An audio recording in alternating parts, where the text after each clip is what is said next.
Hi, I'm Melissa from SoGoSurvey, and I'm here to wrap up our series on improving performance reviews. Part 2 starts now. A quick note, if you missed our top 3 tips, go ahead and return back to performance reviews. Part 1 will wait for you. If you've already seen that one, we're moving on to item number 4, stop dictating goals. 30% of employees surveyed by Gallup strongly agree that their manager involves them in goal setting. This is a pretty small percentage, as you can tell, but however, these 30% are 3.6 times more likely to be engaged in their work and development than those who have managers who aren't quite as involved. Takeaway: involve your employees, involve managers, back and forth. Both parties should be involved in goal setting. It's really a sense of investment in that person, and it gives that person a sense of perspective on his or her own experience, that he or she has some control as well.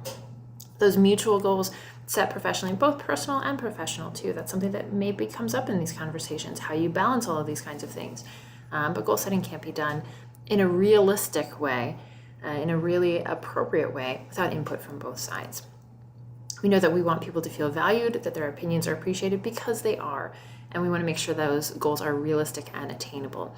If you're a manager and you might not have that daily experience that the employee does, that can tell you if these are goals that can realistically be achieved, SMART goals and that kind of thing. Number 5, offering to invest in shortcomings can have a huge impact. Of course, it's a real person over there. It's not just a process where anyone's a cog in the wheel. We really want to make sure that people are able to be involved in those conversations, know what's coming, and have that sort of sense of investment from their manager as well. We know that we're looking for a little bit more than just yes or no. We're looking for what's going on here. We're looking for, how can we improve? We're not just looking for bad performance so we can say, this is why that person was dismissed. We're looking for a conversation here. Again, a conversation, shortcomings, weaker skills, all of these things are fair game. Of course, it's important to make sure that this person is performing, sustaining his or her involvement in the organization. But the real follow-up there is, are there training courses and opportunities that can be used to address those skill gaps? Maybe they're internally, maybe they're externally, maybe they're certifications, maybe they're just sometimes conversations or mentoring that can be used to support that individual if he or she is open to it. And again, that shows that you're committed to this individual, to this employee, and helps in building the team as well. People don't want to feel like they're competing against each other. People want to feel like they're individually invested in as part of a team as well. Again, keeping in mind that this isn't just a one-moment conversation. This is about the past year and the future as well. Which takes us to the last one, number 6, asking the right questions. Of course, no surprise, at SoGoSurvey, we talk a lot about asking the right question to get the right data. Performance evaluation surveys definitely should be available and should be definitely organized and reviewed by many people involved in this process.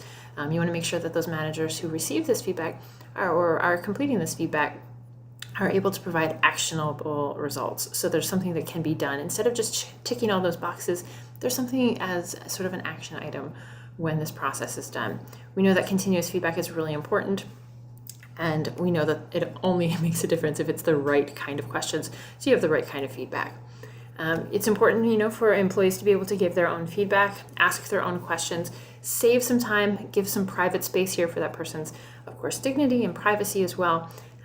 People get, sometimes upset about these sort of things, or feel like it's a little bit too personal or unfair. You want to make sure that people have that space to be able to express themselves in a realistic way and not just have to, keep it all in, maybe being resentful or being overly excited. We want people to be able to express themselves, in a reasonable, professional fashion, to voice their own concerns that they might have in reaction or just in general as well. We know that feedback is really important. Again, we cannot say enough, the questions are the most important thing that you can do. So getting that valuable information, actionable discussions, and personal and professional areas that are relevant. In conclusion, both of these items together, all 6 of these top tips, we know that well-executed performance reviews are really beneficial to employees and into their organizations as well too. We know that we want to express that the company cares, is supportive about the development of each employee, which is motivating and supports the morale of employees. Again, overall leading to better productivity and better bottom line.